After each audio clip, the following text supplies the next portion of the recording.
अस्सलामुअलैकुम वरहमतुल्लाहि वबरकातुहू। मैं हूँ हकीम मोहम्मद साजिद फ़ारूकी। आज मैं निकला कोई और मिशन लेके हूँ, वो भी काम बन गया है अल्हम्दुलिल्लाह। मुझे पता चला था कि यहाँ जहाँ पे मैं इस वक्त मौजूद हूँ कुछ असगंध के पौधे हैं। अबू के दोस्त हैं, उनका ये प्लॉट है जहाँ उन्होंने कुछ सब्ज़ियाँ वगैरह और कुछ ज़रूरत की चीज़ें उगाई हुई हैं। तो ये देखें, मेरे पास असगंध उखाड़ने के लिए हथियार मौजूद है। वो एक तोड़ा मौजूद है मेरे पास। चाचू भी आ गए हैं माशाल्लाह। चाचू जी का ही ये प्लॉट है, अब्बू के दोस्त हैं। तो मुझे पता चला था कि यहाँ पे असगंध के पौधे हैं। कितने कुछ चाचू जी पौधे हैं? 6-7 हैं और माशाल्लाह अच्छे सेहतमंद हैं। तो मैं निकला उनके लिए हूँ। ठीक है चाचू, करें अपना काम। निकला मैं उनके लिए हूँ, लेकिन अंदर दरवाज़ा मैंने खोला है, इंटर होते ही ये मुझे यहाँ पे बंगरा मिल गया।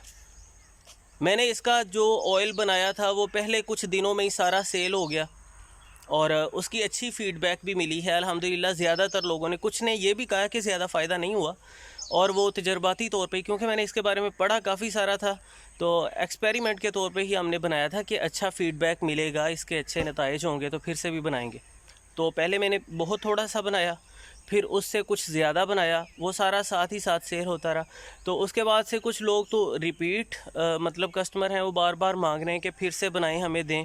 और कुछ नए लोग जो इसके ऑयल पे वीडियो देखते हैं वो मांग रहे थे, लेकिन मुझे बंगरा मिल नहीं रहा था। इस पर तफसीली वीडियोस आप देख सकते हैं। इसके फ़ायदे मैंने बताए हैं, खुर्दनी तौर पे बहुत अच्छी चीज़ है और बालों के लिए ये बड़ी इफ़ादियत रखता है। तो दोबारा मुझे फिर से मिल नहीं रहा था, काफ़ी मैंने कोशिश की, तलाश की। तो ये जब मिलती है चीज़ तो इत्तेफाकन आसानी से ही सामने आ जाती है। और बाज़ औक़ात ऐसा होता है उसकी तगोदो में हम लगे रहते हैं, मेहनत करते रहते हैं, नहीं मिलती। ये देखें, इसकी आप शनाख्त कर लें, पहचान कर लें। ये मैं आपको अच्छे से दिखाने की कोशिश करता हूँ।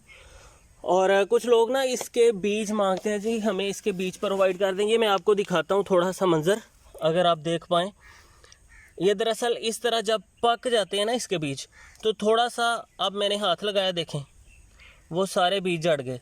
इसी तरह ये देखें, इसी तरह हवा वगैरह के दबाव से, टहनियों के आपस में टकराने से ये बीज गिर जाते हैं। इन्हें कलेक्ट करना बड़ा मुश्किल है। जैसे ये पकते हैं अपनी डोडियों के अंदर, तो थोड़ा सा बस इन्हें हाथ ही हम लगाते हैं तो ये जड़ जाते हैं कुछ इस तरह से। तो बहरहाल ये है जी बंगरा। ये सफ़ेद बंगरा है। काले बंगरे की बालों के लिए ज़्यादा इफ़ादियत बयान की जाती है, उसे ज़्यादा मुफीद बताया जाता है, लेकिन वो मैंने नहीं देखा हमारे इलाके में। पता नहीं किन इलाकों में पाया जाता होगा, हमारे यहाँ यही पाया जाता है अल्हम्दुलिल्लाह। ये भी अच्छी चीज़ है। मैं अपने बालों में भी यही ऑयल लगाता हूँ। अब ख़त्म है तो सरसों का ही लगा रहा हूँ, लेकिन जब मैंने ये बनाया होता है, मैं ख़ुद ज़ाती तौर पर भी इसे इस्तेमाल करना पसंद करता हूँ। तो ये सारा जो बंगरा यहाँ से हमें जितना मिलेगा, इसे हमने उखाड़ लेना है, कलेक्ट कर लेना है, धो के हमने साफ़ सुथरा कर लेना है, मिट्टी वगैरह सारी इसकी दूर कर देनी है। तो ताज़ा बंगरे को ही हमने थोड़ा सा कूट लेना है। जितना बंगरा होगा हमारे पास, उससे 3 गुना ऑयल में डाल के हम इसे पका लेंगे। फ़र्ज़ करें हमारे पास अगर 1 पाव बंगरा है तो वो 3 पाव तेल में डाल के हम पका सकते हैं।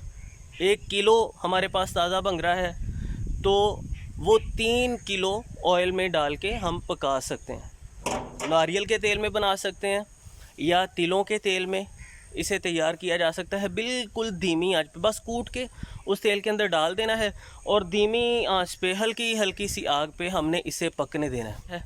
तकरीबन कोई 15-20 मिनट, 25 मिनट बिल्कुल धीमी आंच पे ये पकता रहे। ऑयल आपका तैयार है। वो ऑयल सब्ज़ी माइल हो जाएगा, यानी सब्ज़ रंगत इख्तियार कर जाएगा। आग आपने बंद कर देनी है। इसे रोज़ाना बालों पे अप्लाई करना है।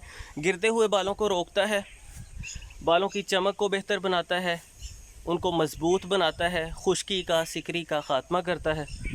तो ये वीडियो एक इत्तला के तौर पे ही मैं कह लें कि बना रहा हूँ। जो लोग मुझसे बार बार पूछ रहे थे और मैं उन्हें कह रहा था कि अच्छा मैं इंशाल्लाह जल्दी बना लेता हूँ, आप फिर दोबारा पता कर लीजिएगा। तो ख़ास तौर पे उनको इत्तला है और आपको भी, अगर पहले इसकी इफ़ादियत का इल्म नहीं था तो आप भी जान गए इसके बारे में। तो मैंने काफ़ी सारा पसीना बहा लिया है अल्हम्दुलिल्लाह और मेहनत का फल मेरे पास मौजूद है। आप देख सकते हैं ये अल्हम्दुलिल्लाह काफ़ी सारी असगंध हमने इकट्ठी कर ली है। और मैं बताता चला जाऊँ कि ये जो इस लेवल की जड़ें हैं ये सबसे ज़्यादा मुफीद है। जो ज़्यादा मोटी जड़ें हैं, जिसने मुझे सबसे ज़्यादा थकाया है, जिस तरह के ये, तो इनकी सिर्फ हम ऊपर वाली छाल उतारेंगे। जिस तरह आप ये देख रहे हैं ना, ये इसकी छाल जो लटक रही है, तो इसकी ये सिर्फ छाल काबिल इस्तेमाल है। धो के हम इसे काबिल इस्तेमाल बनाएंगे और वो मैं तफसीली वीडियो भी अपलोड कर चुका हूँ। जो इसके अंदर वाली मोटी लकड़ी है वो तो खुर्दनी तौर पे इस्तेमाल नहीं हो सकती, तो वो ज़ाया है। ज़्यादा मोटी जड़ों का हम सिर्फ ऊपर वाला छिलका उतार के उसे ड्राई करके इस्तेमाल में लाते हैं। ये माशाल्लाह काफ़ी सारा बंगरा मुझे मिल गया है, कुछ और भी इंशाल्लाह कलेक्ट करेंगे और फिर उसका बेहतरीन सा ऑयल बनाएंगे, ख़ुद भी इस्तेमाल करेंगे और इंशाल्लाह जो बार बार इसरार करते रहते हैं, पूछते रहते हैं, उनको भी प्रोवाइड करेंगे। तो मैंने कहा कि चलें आपको थोड़ा सा प्रोसीजर भी दिखाई देते हैं। ये हमने धो के रखा था बंगरा, तो ये साफ़ सुथरा हो गया और खुश्क भी हो गया। अब हमने इसे थोड़ा सा कूट लेना है, चट्टो बट्टे की मदद से या कूंडी डंडे की मदद से आप इसे कूट लेंगे और फिर हम चूल्हे पे ऑयल चढ़ाएंगे और इसे उसमें डाल के उसे पका लेंगे। बिस्मिल्लाहिर्रहमानिर्रहीम।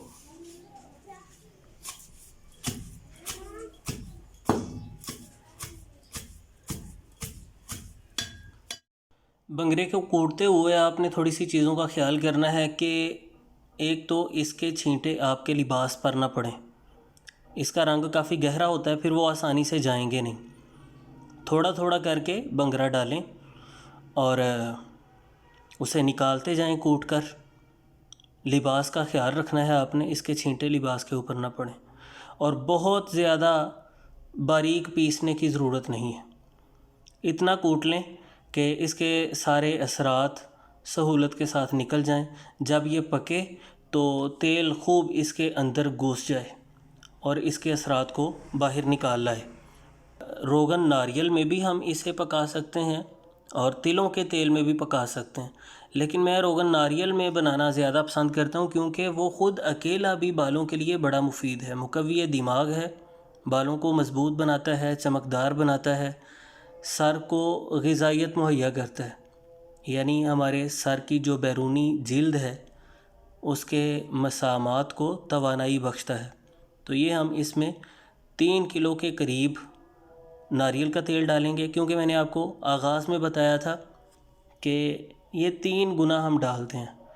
तो चूँकि मेरे पास जो बंगरा था वो 1 किलो से थोड़ा कम था, पूरा 1 किलो नहीं था। अगर वो पूरा 1 किलो होता तो मैं 3 किलो इसके अंदर ऑयल डालता। अब तकरीबन 2600-2700 ग्राम मैंने इसमें ऑयल डाला है, 3 गुना के तनासुब को मद्देनज़र रखते हुए।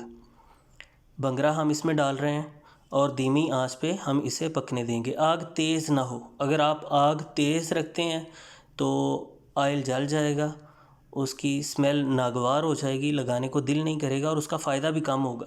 वैसे नारियल के तेल की बड़ी प्यारी खुशबू होती है। तो मुनासिब सी आंच पे हमने इसे पकने देना है। थोड़ा थोड़ा सा हम इसे हिलाते जाएंगे और इसे पकने देंगे। जब ये पक कर पूरा तैयार हो जाएगा, बूटी का सारा असर निकल आएगा, इसकी बहुत प्यारी खुशनुमा सब्ज़ रंगत हो जाएगी, तो उससे हमें पता चल जाएगा कि ये तैयार हो चुका है। तो ऑयल हमारा तैयार हो गया है। तकरीबन 20 मिनट हमने इसे मुनासिब सी आंच पे पकाया। बेहतरीन इसका सब्ज़ रंग हो गया। ये देखें, ये ज़रा पास करके दिखाएं, ये देखें सब्ज़ रंग वाज़े हो रहा है। तो अब ये तैयार हो चुका है मुकम्मल तौर पे। जब ये ठंडा हो जाएगा हम पुन लेंगे, नथार लेंगे, सारी जड़ी बूटी को इसमें से निकाल देंगे और ऑयल को महफूज कर लेंगे। तो उम्मीद करता हूँ आज की वीडियो आपके लिए फ़ायदेमंद साबित होगी। अगर आप अपने आसपास बंगरा तलाश कर सकते हैं, ख़ुद बना सकते हैं। सारा प्रोसीजर आपने देख लिया, इसमें कोई रॉकेट साइंस नहीं। वीडियो अगर अच्छी लगी है तो लाइक ज़रूर कीजिए, दूसरों के साथ शेयर कीजिए और चैनल पर अगर आप नए हैं अभी तक सब्सक्राइब नहीं किया तो अभी सब्सक्राइब कीजिए ताकि आइंदा भी वीडियोस का आपको नोटिफिकेशन मिल सके। मिलते हैं नेक्स्ट वीडियो में। अल्लाह हाफिज़।